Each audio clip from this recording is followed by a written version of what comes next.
Welcome to Books on Air, the podcast that you don't want to miss. We're about to get a sneak peek at what goes on behind the scenes with authors.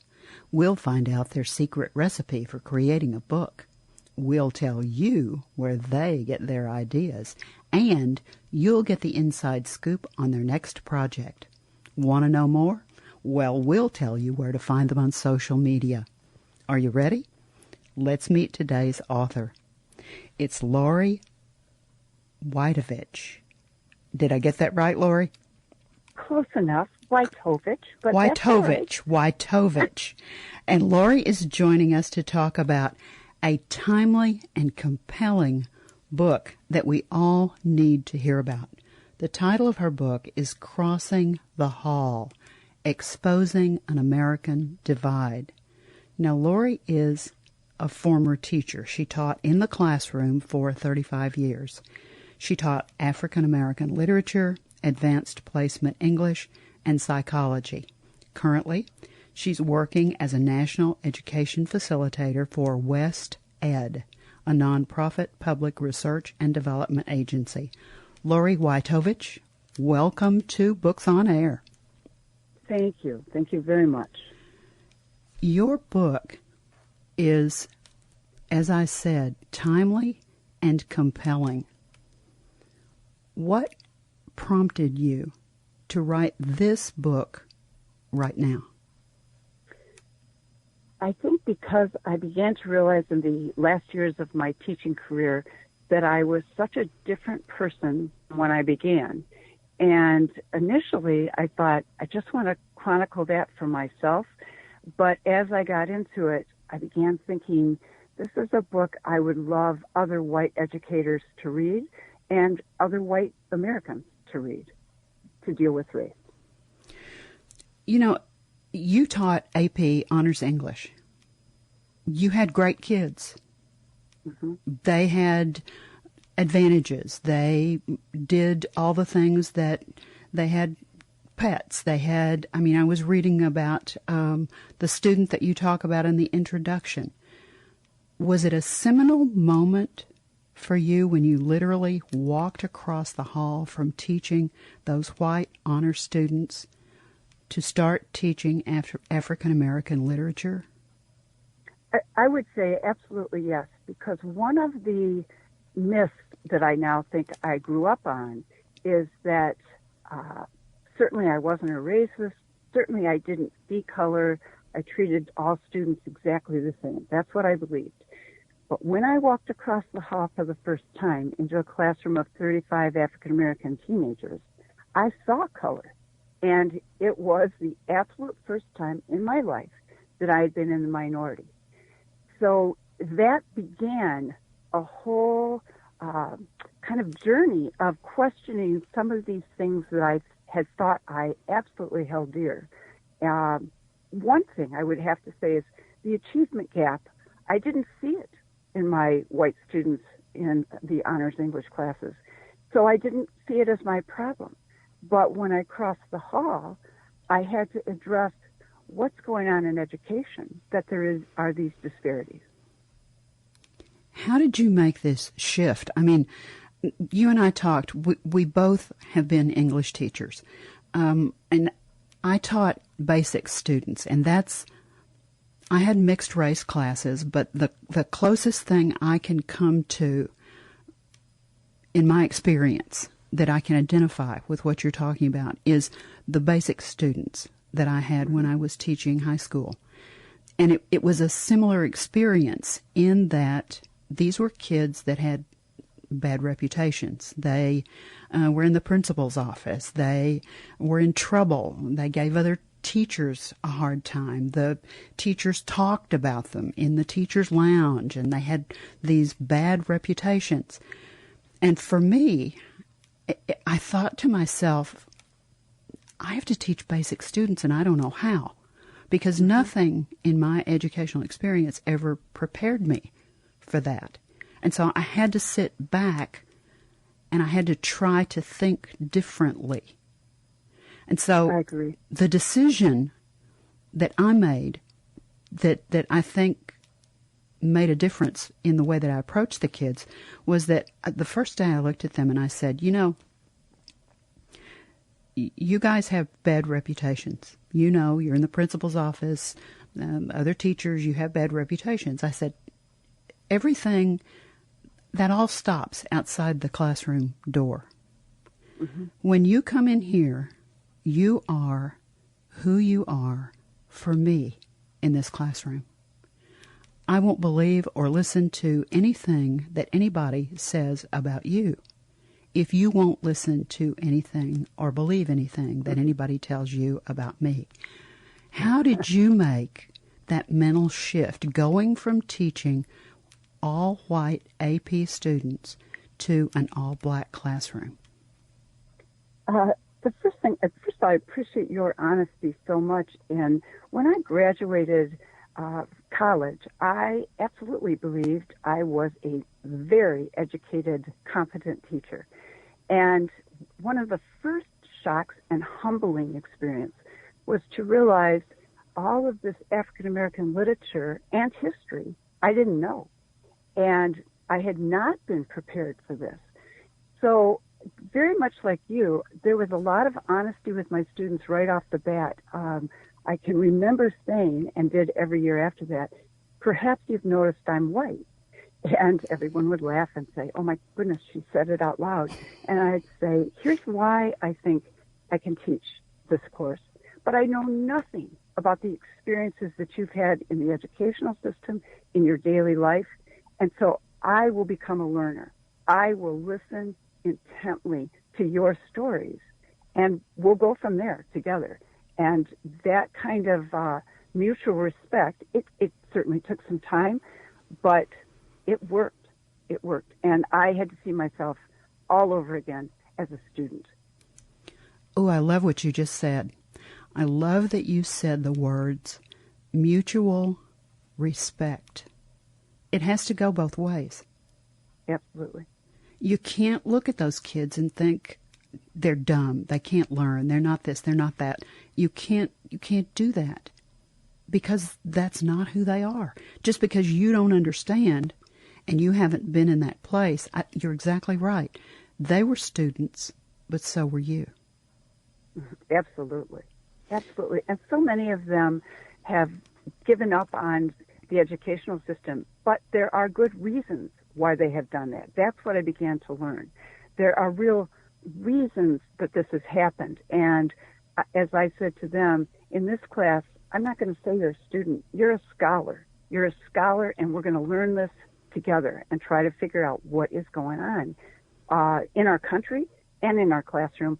And for me, when I was writing, most significantly, within myself, the things that I had to look at and readdress.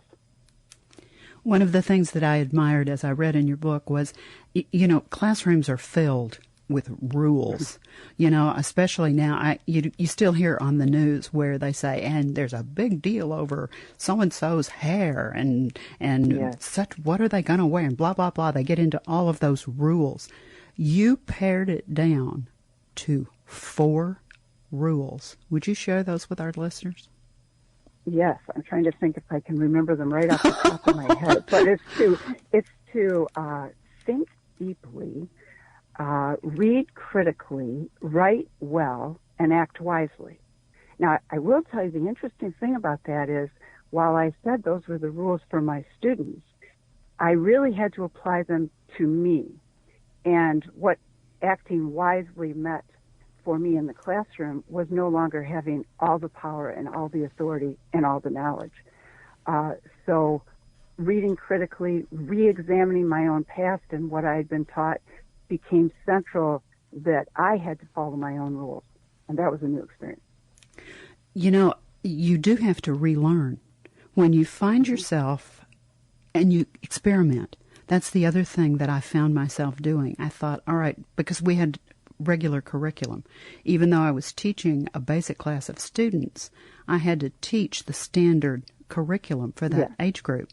Well, it involved teaching Oedipus Rex, which is a Greek tragedy.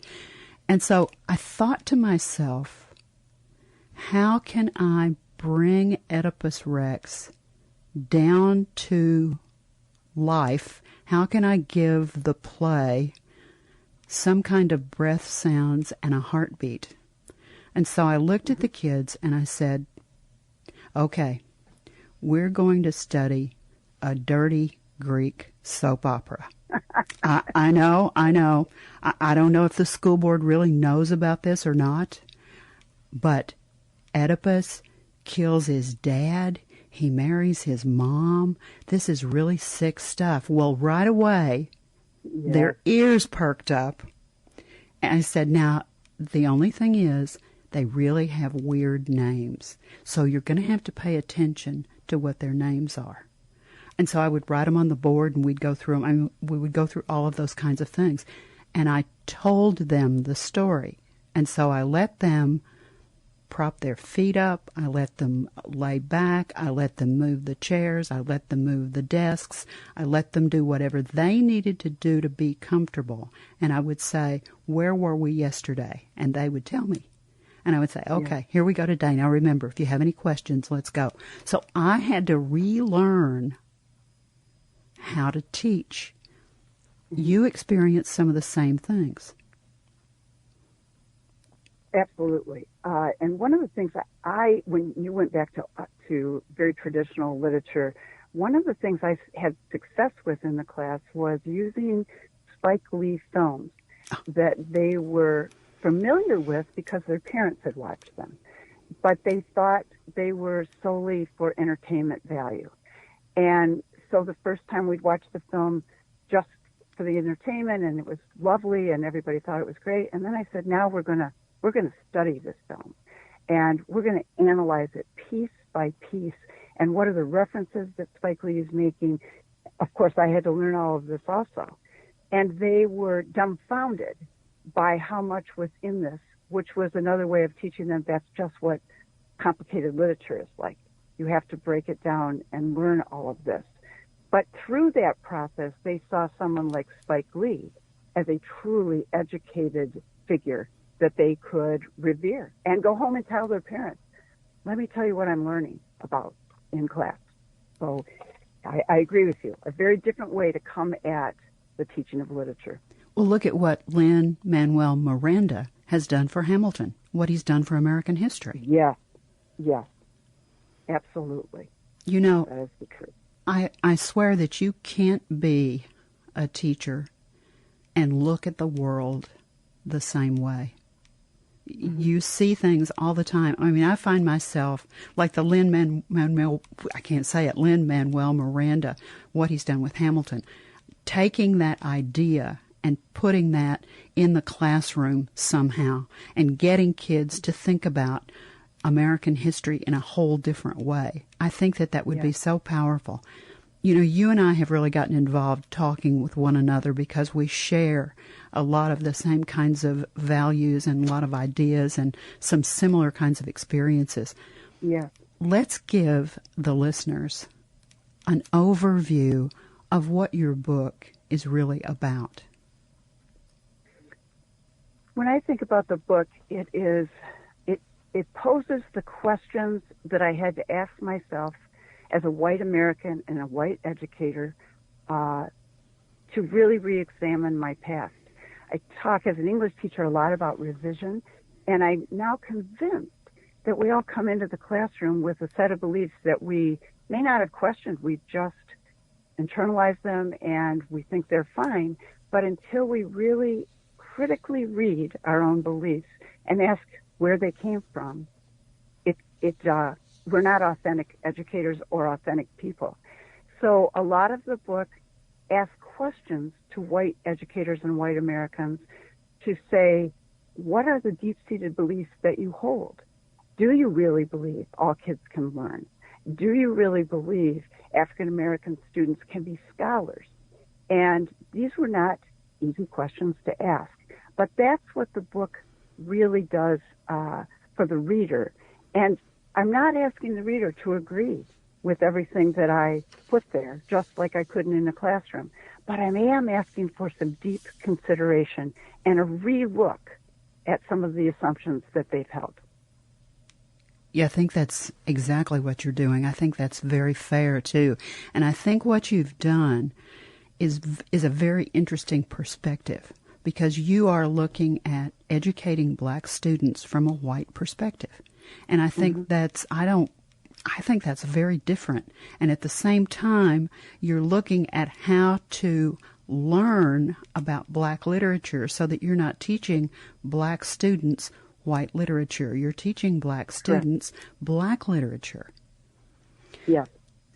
And I will tell you that I got permission from the school to begin bringing some of the African American literature into the honors class, because there is a problem on that side that many white students did not feel a need to read African American literature.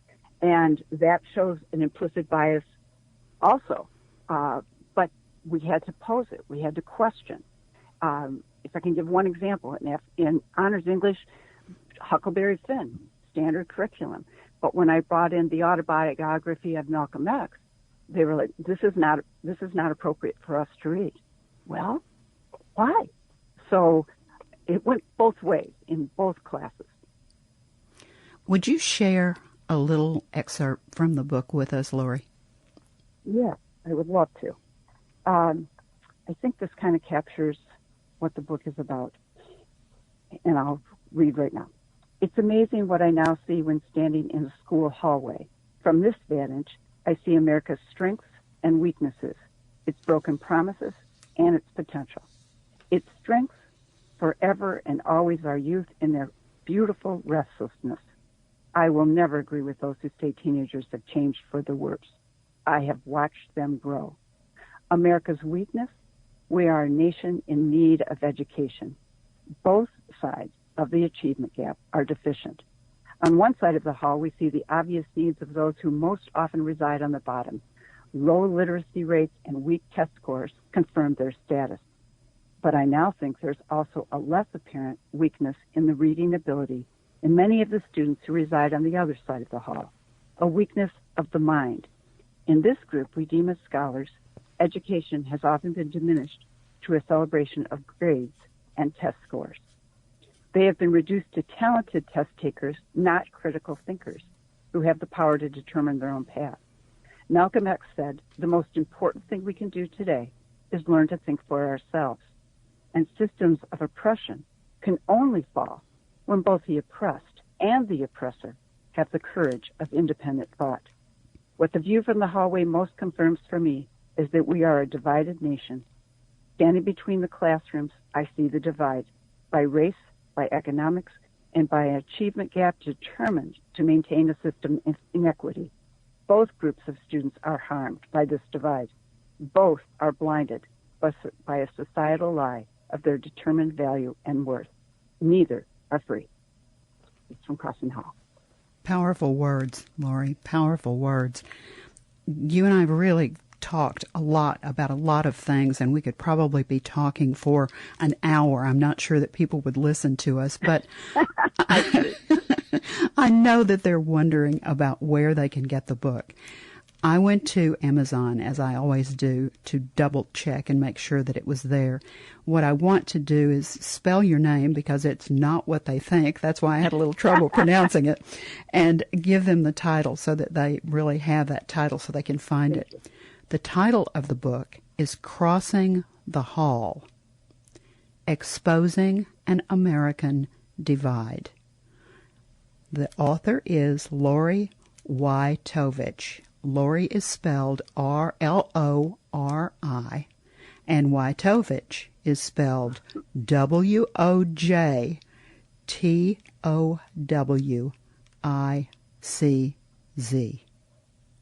Now, it's available on Amazon. Is there anywhere else that they could get it, Lori? Or is Amazon the primary? Also, it is definitely the primary, but it is also on Barnes & Noble's website. Now, what are you doing from a social media standpoint? You're on Facebook, right? Yes. How could we find you on Facebook? I have an author page, and that is Lori Wojtowicz Author, and it will come up. I also have been doing some speaking engagements in classrooms, and with different reading groups and different people that have asked me to come in, and I like that very much. What I'm really looking for is a conversation. So if anyone reads the book and wants to reach out, I would be more than happy to have that personal conversation. Should they use your Facebook page to get hold of you? They could do that, or they can use my personal email. That would be great. Do you want me to give that? Yeah, please. Yes, it's ms.wyisOut. So it reads Ms. Y is out, just because they called me that in the classroom, Miss Y, and I retired, at gmail.com. Now, you're doing a little bit of Twitter as well. You're not confident about Twitter, but you're doing a little bit of Twitter, right? Yes. What's your Twitter handle? The same, Lori Wojtowicz. Excellent. Now, we're coming to the close of our conversation. I'm always sad when that happens, but I like to give the author an opportunity to have the last word about their book. If you were face to face with the people who are listening to us right now, when they've read your book, metaphorically close that back cover, what's the message that you would like for them to take away? I would like them to think about the America they want to believe in. And my work since being in the classroom takes me into classrooms all over the country working with teachers.